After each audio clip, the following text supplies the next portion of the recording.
یہ فرش وہ ہے کہ فقط ہم نہیں یہاں سے تبرک لیتے، پورا دین یہاں سے تبرک لے رہا ہے۔ ایک تو ہے نا کہ عزادار آتے ہیں، تبرک حاصل کرتے ہیں، نیاز حاصل کرتے ہیں، تبرک معنوی بھی، تبرک مادی بھی۔ مجلس کا ذکر بھی تبرک ہے، مجلس کی نیاز بھی تبرک ہے، اور اس میں بھی شفا ہے۔ لیکن پورا دین اور پوری شریعت وہ بھی نیاز حاصل کر رہی ہے ابا عبداللہ الحسین کے در سے جی۔ اور وہ تبرک یہ ہے کہ دو مصرے کسی نے بہت خوب کہے تھے کہ نماز بولی تبرک میں مجھ کو کیا دیں گے۔ تو امام حسین سے نماز بھی اپنے دامن چولی کو پھیلا کر مولا حسین کی بارگاہ میں دست بدعا ہے کہ نماز یہ پوچھ رہی ہے کہ آقا ابا عبداللہ الحسین، ساری کائنات کو آپ سے نیاز و تبرک حاصل ہوتا ہے، تو مجھے کیا تبرک حاصل ہوگا؟ تو نہیں کہا۔ اور پھر حسین نے کیا تبرک دیا؟ دیکھیں ہم جو تبرک کھاتے ہیں ظاہر ہے کہ وہ مجلس کا تبرک ہے، لیکن نماز کو کیا نیاز ملی امام حسین کے در سے۔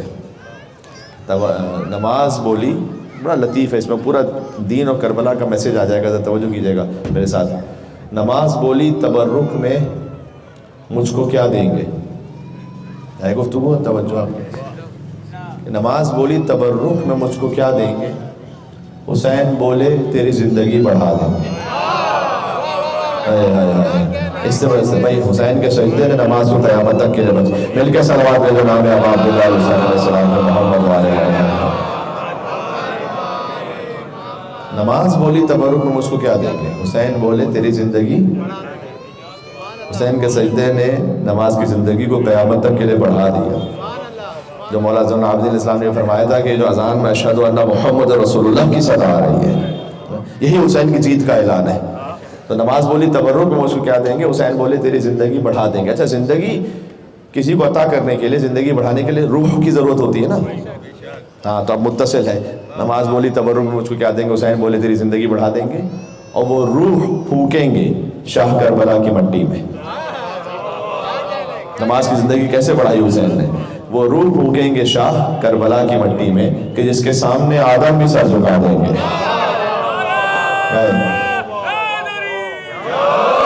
یا علی، ملائکہ نے سر جھکایا تھا نا آدم کے سامنے، تو آدم نے بھی تو کہیں سر جھکانا ہے نا۔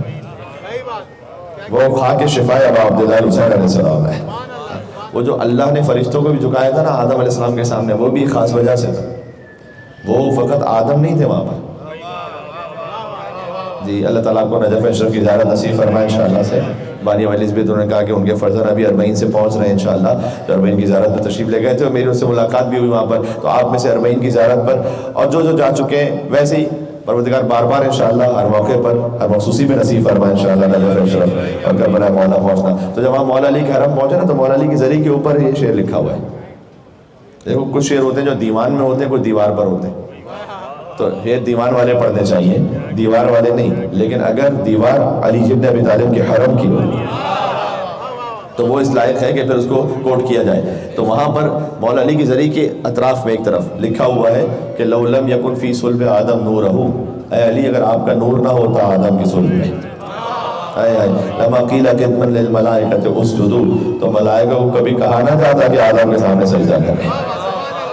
جی، نور علی بن ابی طالب کی حقیقت تھی وہاں پر کہ اللہ نے ملائکہ کو جھکا دیا وہاں پر۔ اور اسی کو دیکھ کر فارسی زبان میں، یہ تو عربی کے شعر ہیں جو مولا علیہ السلام کے ذریعے کے اوپر لکھے ہیں، تو فارسی زبان میں اسی کو دیکھ کر مولوی نے کہا تھا 700 سال پہلے کہ تا صورت امکان جہان بود علی بود، جب سے صورت امکان تھی کوئی اس سے پہلے سے علی تھا۔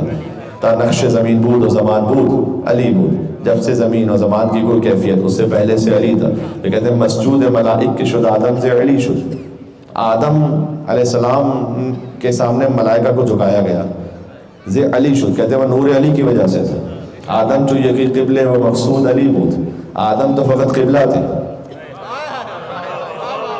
کاش میری بات پہنچ سکے، میں کیا کہہ رہا ہوں، آدم تو فقط قبلہ تھے، مقصود نور علی بن ابی طالب تھا۔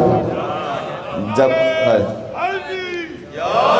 یا علی، تو وہاں کی بھی حقیقت پنجتن پاک کا نور ہے۔ تو اس لیے نماز کو پورے دین کو تبرک اور نیاز اور فیض حاصل ہو رہا ہے، اور قیامت تک حاصل ہوتا رہے گا ابا عبداللہ الحسین علیہ السلام کے در سے۔